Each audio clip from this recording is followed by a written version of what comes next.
Hey folks, it's Lev. Welcome back to another video. For those of you who are new, I use he and pronouns. I'm not wearing my hoodie today. I just took it off for the sake of this video so that I don't have 6 videos in a row where I'm wearing the exact same thing in the exact same spot. So this is a nice little thing as well. Um, I wanted to talk about and share with everyone pretty much online dating experiment I did. I will give context to everything. So yeah, just talk about my online dating experiment and why I started it and what I'm actually doing with this thing. Context. So I first tried online dating last year, start in like June last year, I think was when, or like, end of June was when I made my first online dating account because we were in lockdown last year and I didn't really have much to do. So I'm just like, why don't I try online dating? um, it was a very interesting experience. So last year, at this time last year, June last year, I was still very insecure in my own identity, and I didn't exactly know what I wanted in a relationship because I'd never dated before. I have zero experience, so I'm like, I'm just looking for. I guess I wrote the simple thing in my bio. I wrote things like kindness, empathy, all those things, just listing traits essentially. um, and I didn't come out as trans in my online dating profile. I just said I'm Lev, or at that time I used my birth name. I didn't go by Lev yet until August, so I used my birth name, and then I just said I am. I just wrote a description of myself, but it had nothing to do with my gender identity or my sexual orientation, at all. And to my surprise, quite a lot of people liked me, both men and women. So I'm pan, so I just put everyone under my setting as and I liked a lot of these people back. And then I was quite honest and upfront with people at the start. I was like, hey, I'm FTM trans, I'm a trans man, I'm not a cis man. Because I didn't want people, I just wanted people to know at the start so they can either yeet out or continue with me right at the start. Like I didn't want to like waste each other's time. I didn't want to waste anyone's time at all. If they don't like me because I'm trans, then they basically failed my first test, which is accepting me for who I am. If they don't like that, then that's okay. I just don't want. I don't want. I don't want it. I don't want them in my life because it's. I don't want someone in my life who can't accept me for who I am, pretty much. So that's why I was very honest at the start. And a lot of the people, everyone except for 2 people, basically either didn't respond to me or just said thank you anyway or something along those lines and never talked to me again, except for 2 people. So that was very interesting. And there was a point, like a few weeks into using this app, there was a point where the app said I'm popular. But my question is, I don't know the answer to this, but what does popular mean on the app? Like, how many people have to like me before someone is before popular is like a thing for someone? I don't know how many people. Um, but yeah, a few weeks in, they said I was popular, which I'm like, what the hell? I never thought in my life that this would happen. But then seems like people only like the superficial things like my physique, because whenever I came out to people, they just ran away. So they just like my physique. I told them the truth and they ran away. So that was last year. And then I was talking to one guy for a few months, and then we met in person, and then who he was in person was not who he was online, and he treated me like garbage, so I blocked him. And then the second one, that was the one that actually wounded me. If anyone has been following my videos, the second one was the one that wounded me significantly. It's like we were great. We clicked, we talked for a few months, we did a few video calls. Um, we ended up falling in love with each other, but the thing is, we hadn't met in person yet because I don't know why. I tried, but I don't know why. I don't know the deeper reason. I don't have the answer. I tried, but we were in love with each other, and then it just started becoming very toxic, and the whole the whole hookup incident happened, and then we went to shit from there, and it's not worked out since. And now this person's completely out of my life permanently because it's just become too toxic, and I'm actually still very traumatized from that. I Side note, but after I started this experiment again on Saturday, I and people liked me, I just sort of felt sick again, and my the past few days I've not been okay, and something deep inside of me, like these wounds or something, has been significantly triggered, and it's just I never thought the wound would be this bad and this heavy, and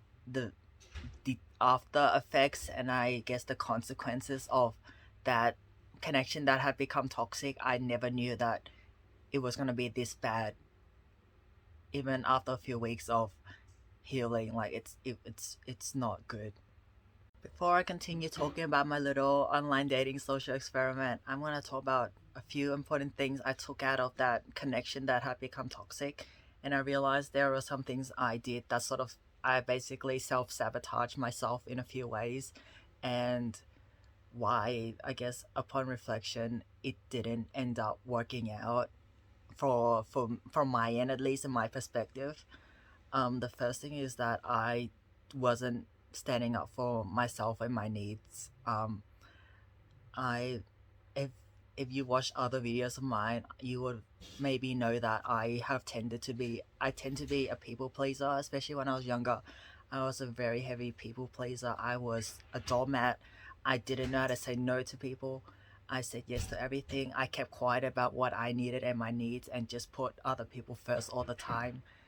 And that was one of the things, the shortcomings. I was scared of being completely honest with her and saying, hey, this isn't working, and I'm not getting what I need from this, and this is what I need from you.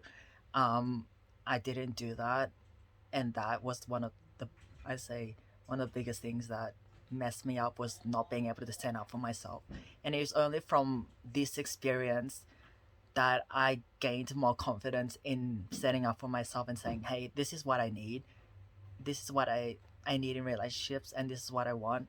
And if we can't give each other what we need and want, then it's not gonna work out. The second thing I realized that was very became very unhealthy, but I failed to see it at the time, is that this person essentially became the center of my life. I even before it became toxic, I in a nutshell, it was sort of like obsession, not stalking. It was like an obsession and a very unhealthy attachment to the person, because it's not a bad thing that I think about people throughout my day, but this in particular was like constant, like 24/7, and like everything I did I thought about this person. And again, at the time I didn't realize how bad this was, but that's not healthy, because it's sort of like I don't have proper boundaries with this person, and like we've sort of become merged as one. I don't know if that makes sense, but like sort of merge, and there's no clear divide between my life without them and my life with them. And that was what I didn't realize, it was actually poisoning me in the process. And like only after getting out of it that I realized that like my nervous system was very whack. It went whack as we got closer. It went whack. We got closer, but then it was the attachment was unhealthy for me, but I didn't know that. The whole thinking about them all the time thing was also very unhealthy. It was like I didn't I don't know if this is the right word, but like I did have an identity outside of this person, right? But it wasn't like I did have an identity outside of this person, but then they were part of my identity, if that makes sense. So they were like with me everywhere, and there was like no part of me that wasn't without them in it. And that is so unhealthy that I realize now. It's so unhealthy.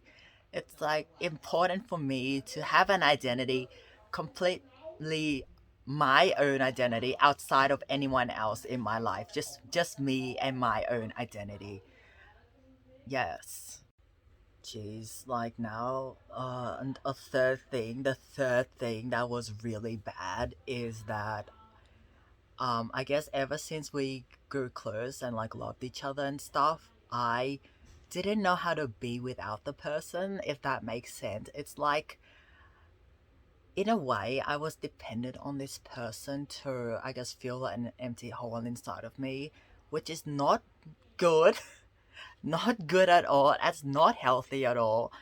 Depending on someone to fill a void is not healthy at all.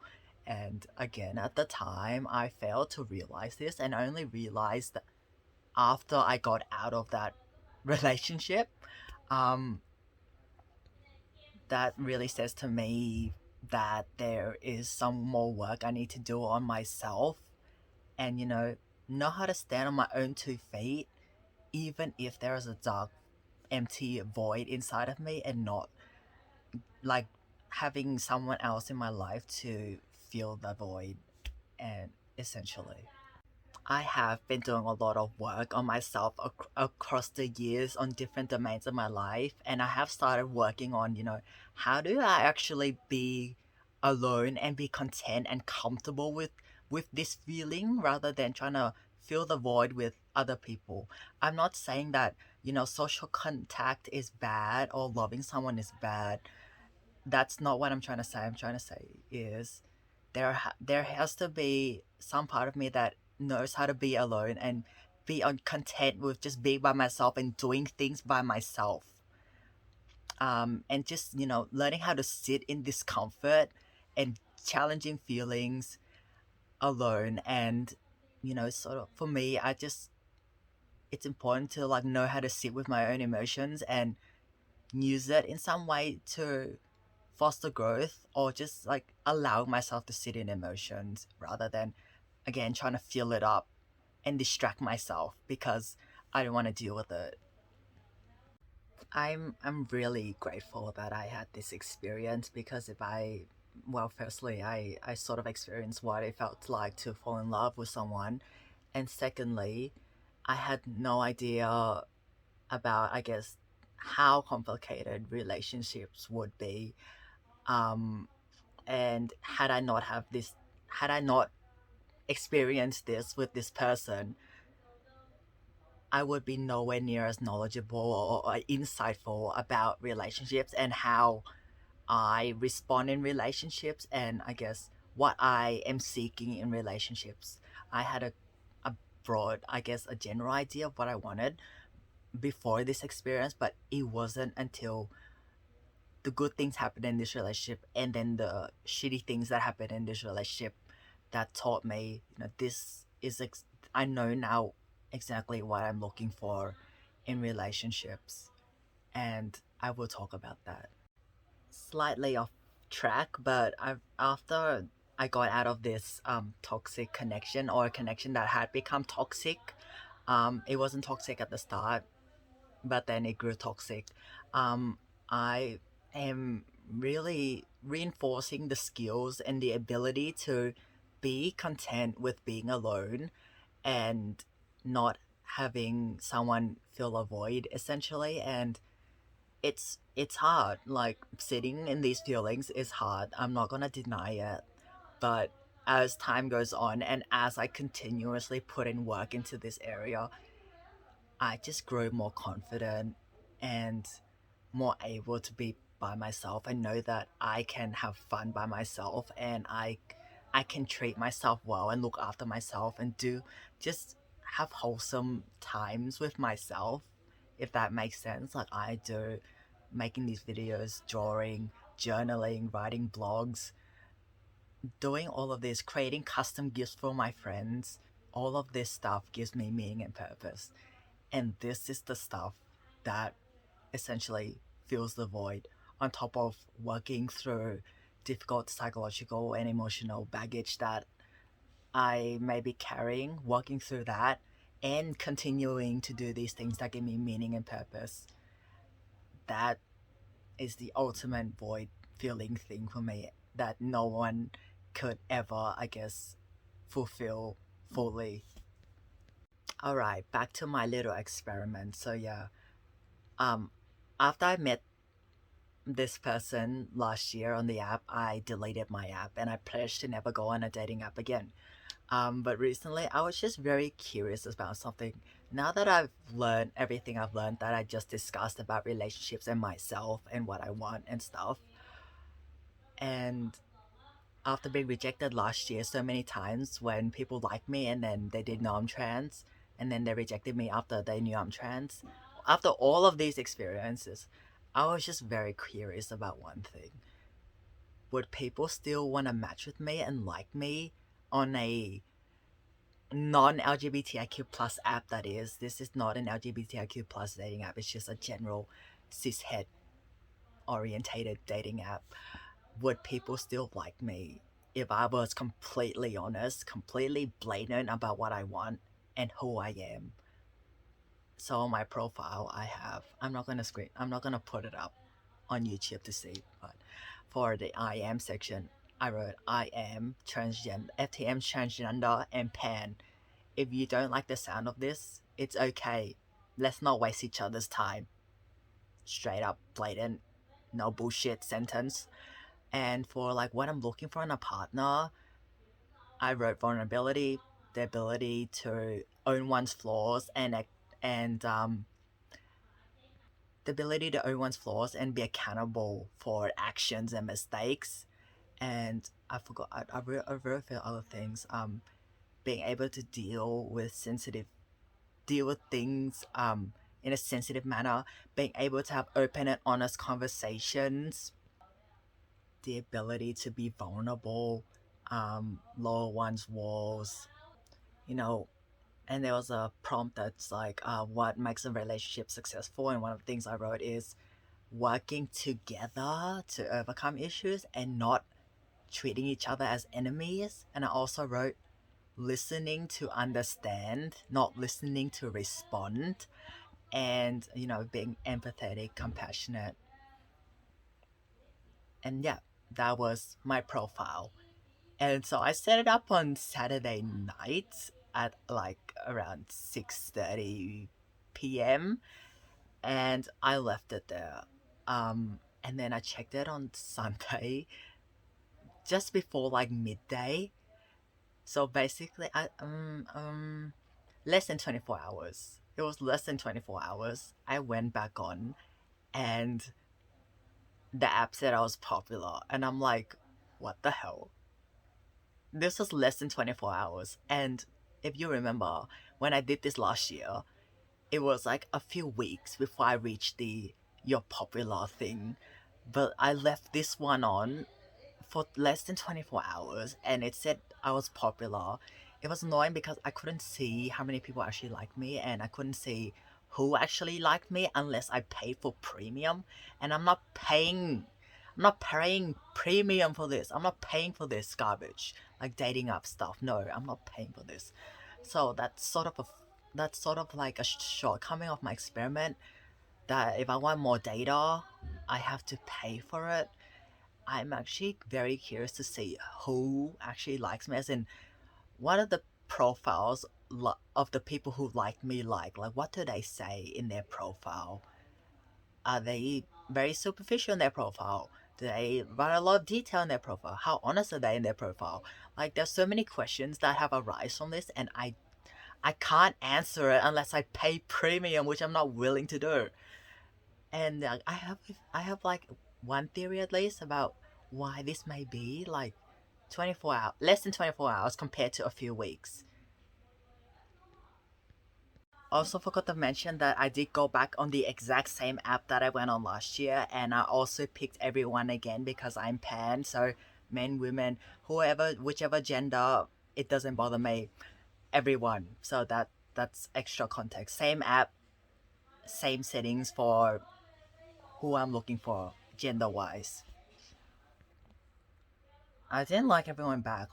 I'm going on this for the purpose of this social experiment. It may be make some friends, but like I'm not actually looking for a romantic relationship. So I'm not gonna like respond to everyone. It's just I just did it for my social experiment and to make friends maybe. As for my theory, one theory, I don't, this isn't like scientifically validated evidence or anything. This is just my thinking and my understanding of why these results may have shown.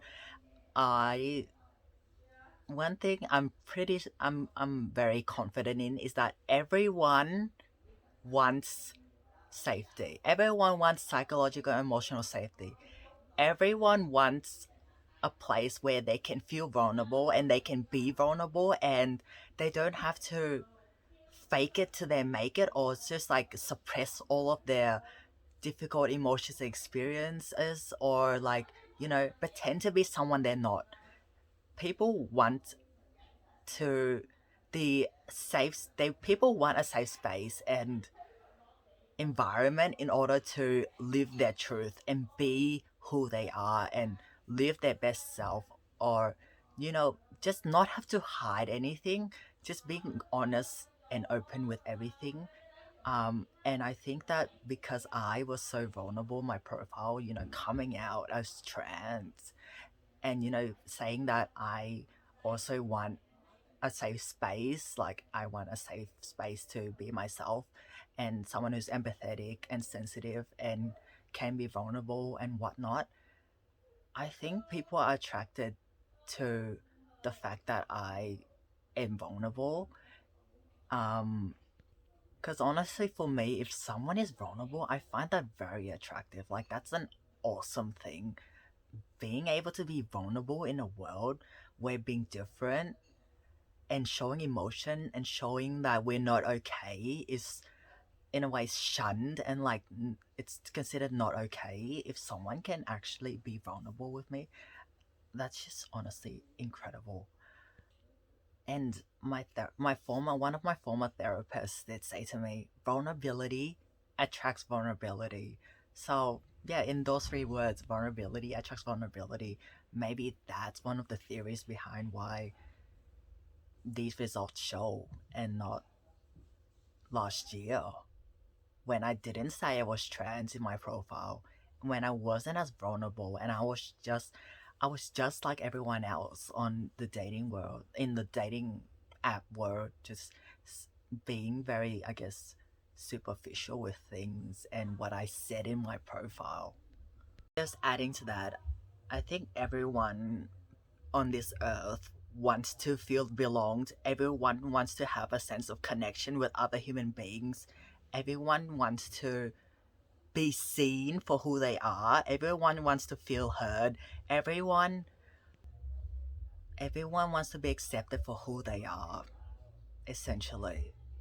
This point sort of links to the previous point, but I came out as trans, and I'm assuming that a lot of people know that being trans and being LGBTIQ plus is, I guess, a marginalized community where we have to fight for our rights and all that stuff, and that we've been through a lot of um, difficult experiences, and we, I guess, carry a lot of trauma. And I guess what I'm trying to say is we've been through a lot of shit, and maybe people feel safer, or they like connecting with people who have been through oppression and difficult times, and know that, hey, this person has gone through a lot of difficult things like me, and they're very vulnerable about their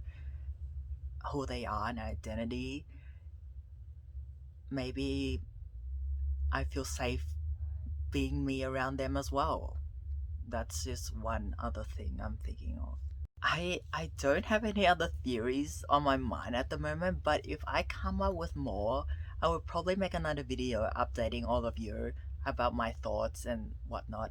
Um, this is a different video today, and I really enjoyed filming this one. So I hope all of you enjoyed it and hearing about my little experiment. I'll see y'all in the next video.